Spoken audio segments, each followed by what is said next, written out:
Uma aeromoça descarta o medicamento de um adolescente negro, então o pai dele obriga todo o voo a ficar em terra. Uma decisão precipitada transformou o que deveria ser uma viagem rotineira em um confronto sobre discriminação e direito. O que acontece quando a segurança de uma criança é colocada em risco por preconceito? Antes de começarmos, não se esqueça de se inscrever no canal e comentar de onde você está assistindo. Na manhã cinzenta de terça-feira, Mariana Oliveira sentiu o peito apertar quando se acomodou na poltrona da classe econômica do voo São Paulo-Brasília. A jovem estudante de direito ajeitou a mochila sob o assento à sua frente e, por instinto, apalpou o bolso lateral de sua jaqueta, certificando-se de que o inalador estava ali. O dispositivo médico era seu companheiro inseparável desde os 9 anos, quando teve sua primeira crise de asma, durante uma aula de educação física. A aeronave já estava quase completamente lotada quando Cláudia Costa, a aeromoça de expressão severa, começou a percorrer o corredor verificando os cintos de segurança. Seus olhos pararam por um instante em Mariana, que naquele momento segurava o inalador, pronta para usá-lo preventivamente como sempre fazia antes da decolagem. "O que é isso na sua mão?" perguntou Cláudia com voz cortante, inclinando-se sobre o passageiro do assento do corredor. "É meu inalador. Tenho asma", explicou Mariana, sentindo a respiração já ficar mais difícil pela ansiedade. A aeromoça estendeu a mão com impaciência. "Não pode usar isso aqui dentro. É aerossol, é proibido, mas é um medicamento. Eu preciso ele parar." Antes que pudesse terminar a frase, Cláudia Costa arrancou o dispositivo das mãos de Mariana, com um movimento brusco. O barulho seco do spray sendo jogado no lixo do carrinho de serviço silenciou todos ao redor. Até o zumbido constante dos motores pareceu diminuir por um instante, como se o próprio avião tivesse prendido a respiração. "Você pode pegar de volta ao desembarcar", disse a funcionária, já se afastando para continuar sua ronda. Mariana sentiu o pânico crescer. Sua garganta começou a fechar. Não sabia se pela asma ou pelo choque. Tentou respirar fundo, mas o ar parecia não chegar aos pulmões. O ar rarefeito dentro do Boeing ficou ainda mais pesado para ela. Seus dedos agarraram os braços da poltrona com força, as unhas quase perfurando o material sintético. As luzes de emergência piscaram por um segundo, como se o avião pressentisse o drama que começava a se desenrolar. Os olhares dos passageiros se voltaram para a jovem, alguns confusos, outros preocupados, enquanto ela tentava desesperadamente não entrar em pânico. Um senhor de meia idade sentado 2 fileiras à frente se virou observando a cena com atenção. Era Paulo Lima, que não imaginava que aquela jovem em apuros já havia sido sua paciente, anos atrás. Enquanto isso, no bolso da calça de Mariana, seu celular vibrava com uma mensagem não lida de seu pai Roberto Oliveira, avisando que estaria no aeroporto naquele mesmo dia. Tatiane Silva apertava o celular entre os dedos, inquieta. A estagiária de jornalismo tinha o hábito de registrar pequenas curiosidades durante suas viagens. Um pôr do sol pela janela do avião, uma turbulência mais forte, qualquer coisa que pudesse render conteúdo para seu blog de viagem. Mas o que seus olhos testemunharam naquela manhã estava longe de ser apenas material para suas redes sociais. Quando a discussão entre Mariana Oliveira e a aeromoça começou, a jovem jornalista instintivamente ativou a câmera do dispositivo. O que capturou foi muito além de um simples desentendimento. Cada gesto brusco de Cláudia Costa, a expressão de pânico no rosto de Mariana, o momento exato em que o inalador foi arrancado das mãos da passageira e descartado como se fosse lixo comum. "Não pode usar isso aqui dentro, já falei", dizia Cláudia, com voz elevada o suficiente para que vários passageiros virassem a cabeça.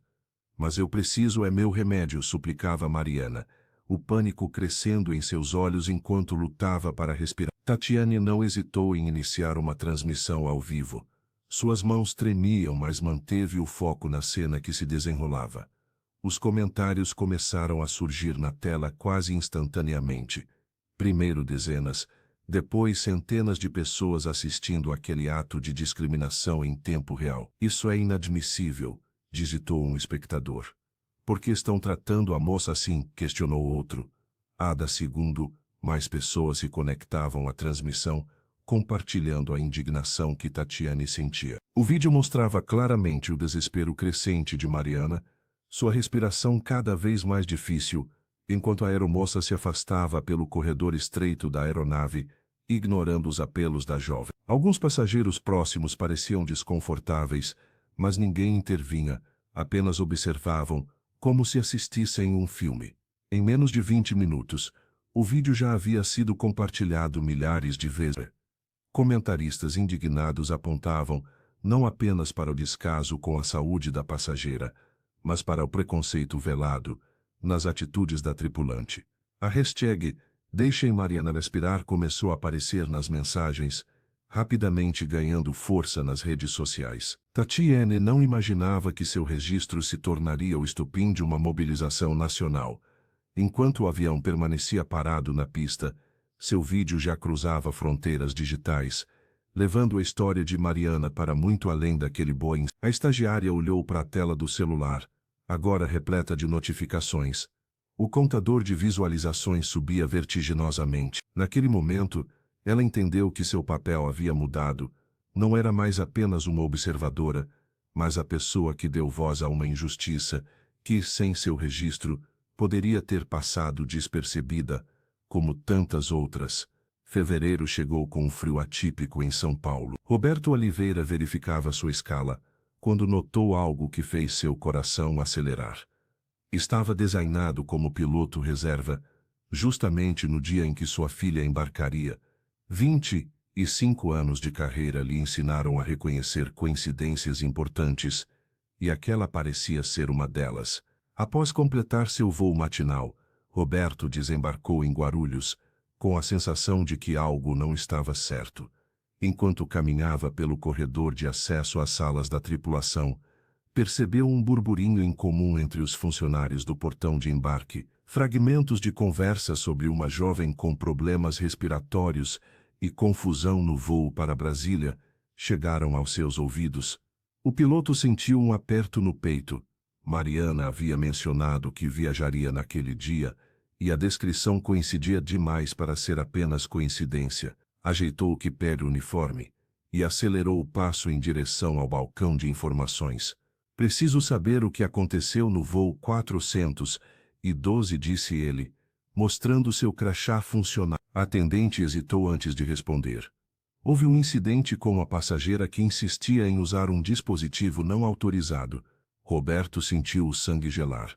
Conhecia bem os protocolos da companhia, mas também sabia que sua filha jamais viajava sem o inalador. Sem perder tempo com explicações, dirigiu-se ao centro de controle operacional. O voo 412 não decola até segunda ordem, declarou com firmeza ao supervisor de solo. A autoridade em sua voz não deixava margem para questionamentos. Vestido com o uniforme completo da companhia, o comandante impunha respeito natural. Mesmo assim, o supervisor tentou argumentar. Mas, senhor, isso causará atrasos em cadeia. Minha filha está naquele avião. E confiscaram o medicamento dela, interrompeu Roberto. Isso é contra todos os protocolos de segurança que nós mesmos ensinamos. O silêncio tomou conta da sala. Um dos controladores que conhecia Roberto há anos assentiu discretamente e acionou o rádio. Em poucos minutos, a notícia chegou à tripulação. O comandante Oliveira havia determinado que a aeronave permaneceria no Finger até que o incidente fosse resolvido. A postura inabalável de Roberto naquele momento plantou a primeira semente da mudança que estava por vir. Enquanto aguardava notícias, ele sabia que sua decisão poderia custar-lhe advertências ou até mesmo suspensões, mas a saúde de Mariana valia qualquer risco profissional. Naquela tarde fria de fevereiro, o respeito conquistado ao longo de décadas de profissão transformou-se na primeira barreira contra a injustiça que sua filha enfrentava. Enquanto a situação se desenrolava, Maria Santos observava tudo com o coração disparado. A supervisora de 52 anos apertava o braço da poltrona com tanta força que seus dedos ficaram brancos. Ela conhecia aquela sensação de sufocamento melhor do que qualquer um ali. Desde os 7 anos, Maria convivia com crises de asma que a deixavam à beira do desespero. Lembrava-se vividamente da primeira vez que sentiu o pulmão fechar durante uma aula de educação física. O pânico nos olhos infantis, a sensação de que o mundo escurecia aos poucos, o choro silencioso enquanto tentava, em vão, puxar o ar. Respira fundo, diziam os adultos, como se fosse simples assim. Como se o problema fosse apenas nervosismo e não seus brônquios se fechando em protesto. Maria fechou os olhos por um instante, sentindo o peso daquelas memórias. Aos 16 anos, durante uma excursão escolar, teve uma crise severa. O professor, impaciente, sugeriu que ela estava fazendo drama. Ninguém acreditou quando ela tentou explicar sobre seu inalador esquecido no ônibus. Passou horas sufocando em silêncio, até que uma funcionária da limpeza percebeu sua pele arroxeada e chamou socorro. Naquele dia, enquanto recebia oxigênio no hospital, Maria fez uma promessa a si mesma. Nunca mais fecharia os olhos para o sofrimento de alguém que não conseguia respirar. Nunca mais ficaria calada diante da injustiça. E agora, 2 décadas depois, via Mariana Oliveira enfrentando o mesmo descaso, o mesmo preconceito velado que ela própria enfrentara tantas vezes. A supervisora reconhecia no rosto da jovem o mesmo desespero silencioso, o mesmo pedido mudo de socorro. Maria desafivelou o cinto de segurança e se levantou devagar. Suas pernas tremiam ligeiramente, mas sua determinação era inabalável. A asma não segue algoritmos. Seguindo sua sugestão, a empresa iniciou uma campanha para recrutar voluntários com asma. Mariana Oliveira foi a primeira a se inscrever. A estudante de direito participou de dezenas de simulações, usando seu próprio inalador em condições controladas para verificar se o sistema o identificava corretamente. Tatiane Silva, agora repórter formada, conseguiu acesso exclusivo aos testes. A jornalista documentou o processo meticuloso, mostrando ao público que, apesar do erro, havia um esforço genuíno para corrigir o problema. As semanas seguintes foram exaustivas. Equipes técnicas trabalharam noites inteiras, refazendo protocolos e ajustando sensores. Luciana Oliveira organizou grupos de apoio para os voluntários, oferecendo lanches e conversas durante as longas esperas entre os testes. O trabalho árduo começou a mostrar resultados. Após 3 semanas de ajustes contínuos, o sistema passou a identificar corretamente 98% dos dispositivos médicos, sem falsos alarmes. A esperança renasceu entre todos os envolvidos, provando que mesmo diante do fracasso temporário, a união em torno de uma causa justa poderia superar qualquer obstáculo técnico. O convite chegou em uma terça-feira chuvosa de novembro. Mariana Oliveira segurava o envelope oficial com o brasão do Senado Federal e mal podia acreditar no que lia. Um fórum sobre acessibilidade em Brasília, com a presença de parlamentares e especialistas, queria sua participação como palestrante principal. Suas mãos tremiam enquanto passava os olhos pelo texto formal que a convidava a compartilhar sua experiência. "Mãe, olha isso", disse, mostrando o documento para Luciana, que preparava o jantar. A mãe abraçou a filha com força, os olhos marejados de orgulho. Aquele momento representava muito mais que um simples convite. Era o reconhecimento de uma batalha que começara de forma tão dolorosa. Durante as semanas seguintes, Mariana dedicou cada minuto livre para preparar sua apresentação. Noites em claro, pesquisas intermináveis e ensaios diante do espelho tornaram-se rotina. Roberto, sempre presente, ajudou a organizar dados e estatísticas sobre casos semelhantes ao seu. O pai, com sua experiência no setor aéreo, forneceu informações valiosas sobre protocolos e falhas no sistema. Quando finalmente chegou a Brasília, a jovem sentiu o peso da responsabilidade sobre seus ombros. O auditório lotado intimidava até mesmo os mais experientes oradores. Deputados, senadores e representantes de diversas associações aguardavam suas palavras.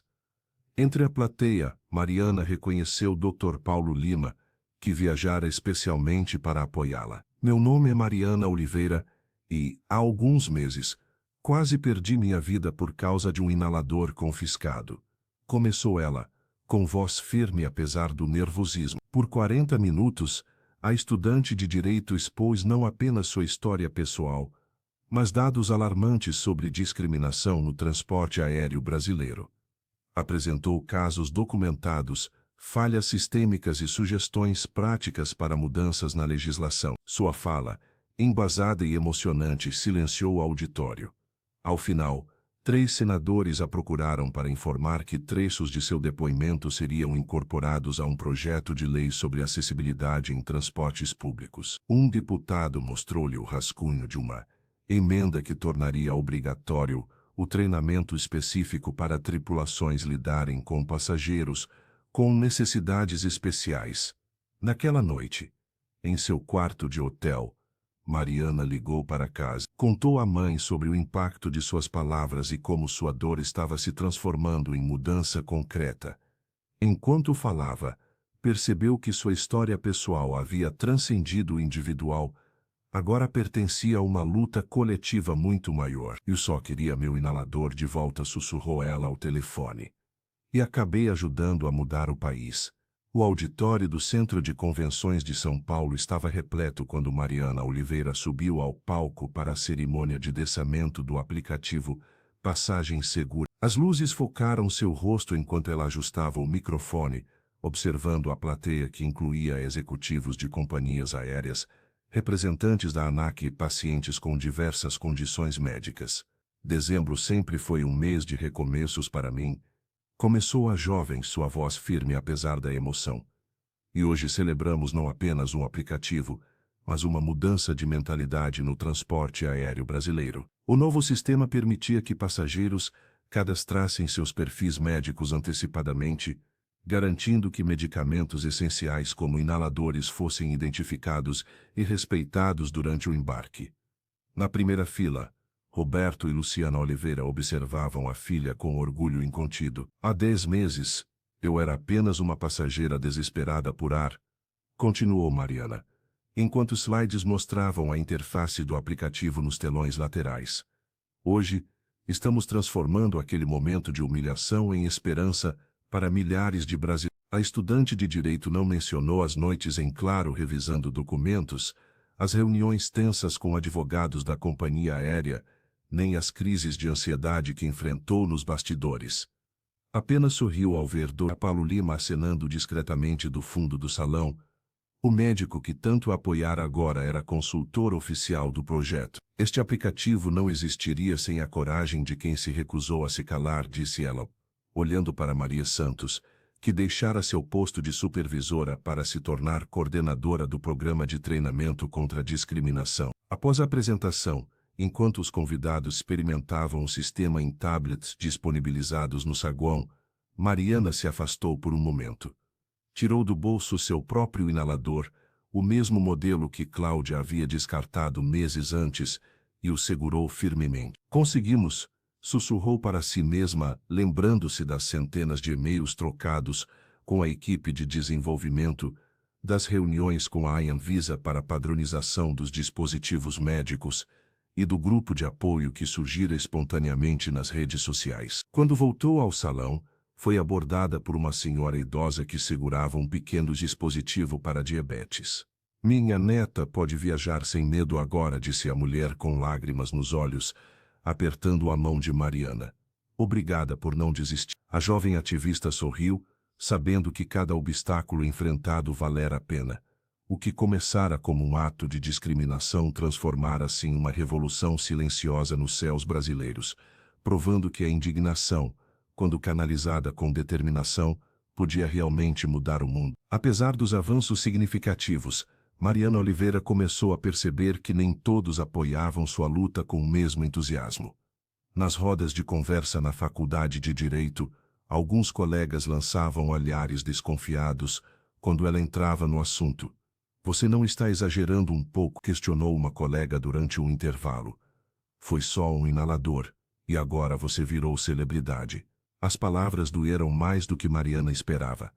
Até mesmo alguns amigos de longa data começaram a se afastar, incomodados com a exposição pública que ela recebia. Mensagens não respondidas e convites recusados tornaram-se cada vez mais frequentes. A jovem, que antes contava com um círculo social amplo, agora se via cercada apenas por aqueles que realmente compreendiam sua causa. Em casa, Luciana notou o isolamento da filha. Numa noite de domingo, enquanto preparavam o jantar, a mãe encontrou Mariana chorando silenciosamente na varanda do apartamento. Às vezes me pergunto se vale a pena, desabafou a estudante, segurando o celular onde acabara de ler mais um comentário negativo nas redes sociais.